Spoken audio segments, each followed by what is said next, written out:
Hello, my name is Kyle Beatty. In February of 2015, I had what is called a widowmaker heart attack. Most people die within 5 to 15 minutes. As it so happens, I was right across the street from the hospital when this occurred, and God saved my life. I actually coded 3 times, saw the other side, had the most euphoric experience that I could ever imagine or hope for. And with the 4th attempt of the paddles, the doctor at Louisville Medical Center brought me back to life. After this occurred, 24 hours later, I had a continuous stream of surgeons, nurses, medics, firemen come through my hospital room in the ICU to shake my hand, and I didn't understand why. It turns out that my doctor later told me that number one, I had a widowmaker. Number two, the symptoms were so severe that none of these people had ever seen or experienced anybody surviving after my symptoms.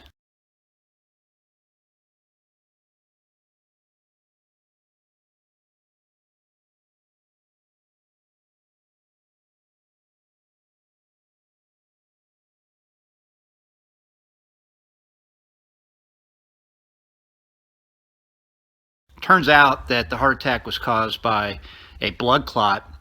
I've worked out my entire life, and so the event ended up being viewed by my doctor and me as somewhat as a fluke. It wasn't because of congestion, heart congestion.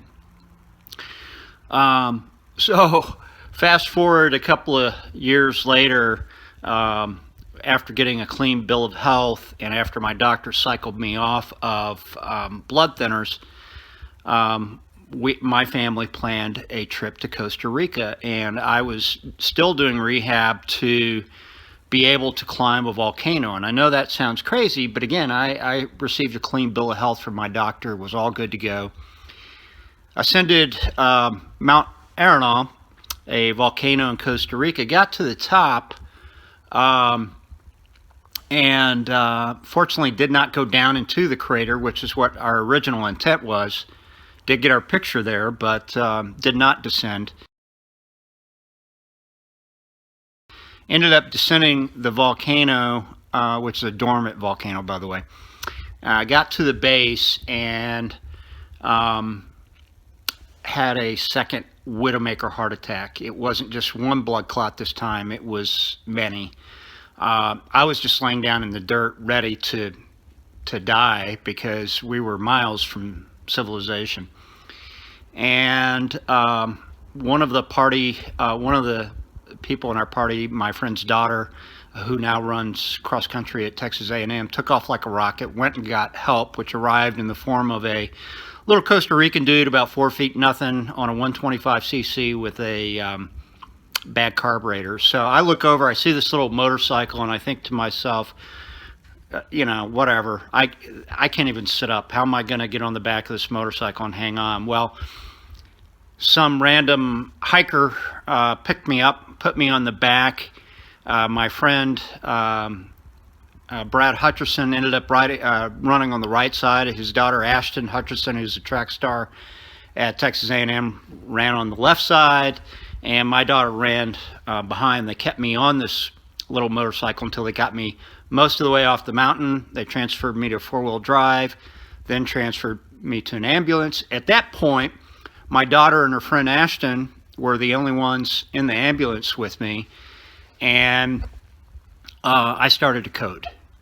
And I turned to my daughter Alexis and I said, honey, I am not going to make it. I've coded before and I know what this feels like. And I said my goodbyes to her, told her I loved her, told her to tell the rest of my family that I loved them. And I was convulsing, my eyes were rolling back in my head. She and Ashton stopped down and said a prayer for me at that point. And somehow I rejuvenated. And I ended up lasting 5.5, 6 hours until we could get to the hospital in San Jose, Costa Rica.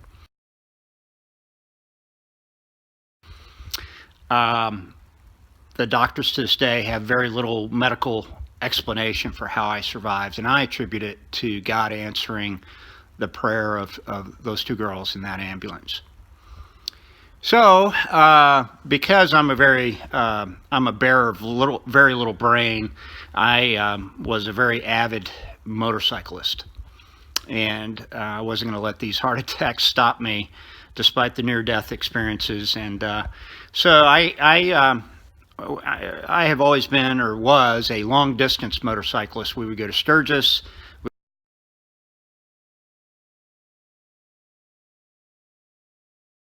In March of 2018, I had a major motorcycle accident, and it was on a highway. The posted speed limit was 75. Safe to assume I might have been going a little faster than that.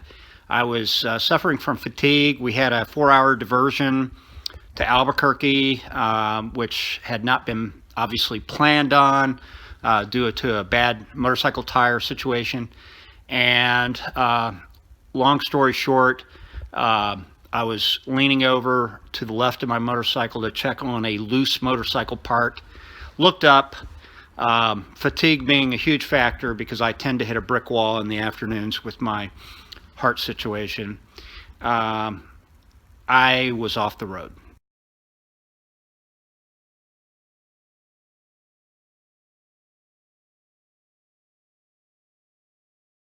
I was thrown from the bike and rolled, I don't know how many times. All I could see, I would see sunlight, not see sunlight, etc. Probably rolled over 30, 35 times until I finally came to a stop on the ground. My bike was just crushed. And I remember when it was happening, it was very surreal. And I thought, well, it's my time. It's time to go finally. And I finally come to rest on my back, and I'm looking up at the sky, and it occurs to me that I'm actually alive. Fortunately, I had all my gear on, full-size helmet, body armor. The only thing I didn't have on, I had on fingerless gloves. So all the skin was scraped off my fingers. I had a broken wrist. I was really banged up. To this day, my elbows still hurt. But I survived.